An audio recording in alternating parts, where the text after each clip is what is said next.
Welcome dear aspirants. आ गया वो शाहकार जिसका था इंतजार।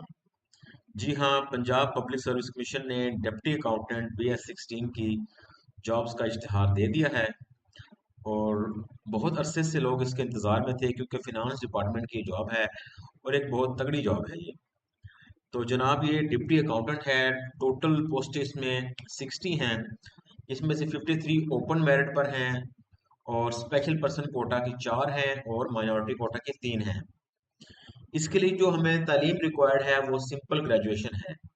यानी कि कोई भी शख्स जिसके पास 2 साल ग्रेजुएशन हो या 4 साल ग्रेजुएशन हो वो इसके लिए अप्लाई कर सकता है। क्योंकि देखें यहाँ पे नोट में उन्होंने क्लियरली मेंशन कर दिया है कि जिसकी 14 साल तालीम है वो भी एलिजिबल है, जिसकी 16 साल तालीम है वो भी एलिजिबल है। इसमें एज देखी जाए तो मेल के लिए 30 ईयर्स तक, अगर आपकी उम्र 30 साल तक है तो आप इस जॉब के लिए अप्लाई कर सकते हैं। और फीमेल के लिए 33 ईयर्स ऑफ एज है।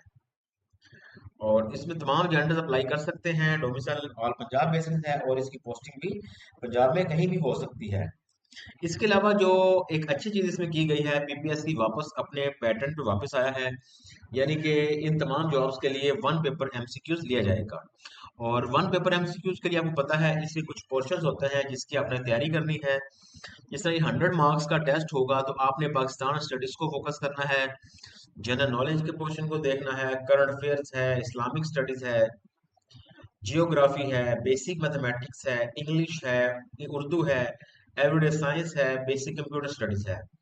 तो जो लोग इसको एक बैलेंस स्टडी से इस रूटीन को लेकर चलेंगे वो इंशाल्लाह इसमें कामयाब होंगे। अगर आपको कोई भी मटेरियल के बारे में, पढ़ने के बारे में, कहाँ से आपको मटेरियल चाहिए, कोई क्वेश्चन हो, आप कमेंट बॉक्स में हमसे पूछ सकते हैं। आपने याद ये रखना है कि आपने महज एक MCQs की बुक लेके उसको रट्टे नहीं लगाने। आपने इन तमाम पोर्शंस को इक्वल टाइम देना है। क्योंकि ये तकरीबन 10 डोमेन्स हैं। आप 10 डोमेन्स को डेली टाइम देंगे थोड़ा थोड़ा। आप बेशक 15 मिनट हर डोमेन को रोज दें, आपकी तैयारी इंशाल्लाह बहुत अच्छी हो जाएगी और ये एक बहुत अच्छी पोस्ट होगी। मजीद ऐसी अपडेट्स के लिए हमारा चैनल देखते रहें, सब्सक्राइब करें। और अगर आपको प्रिपरेशन में किसी भी किस्म की कोई हेल्प दरकार हो तो कमेंट में ज़रूर पूछिएगा। Thank you very much.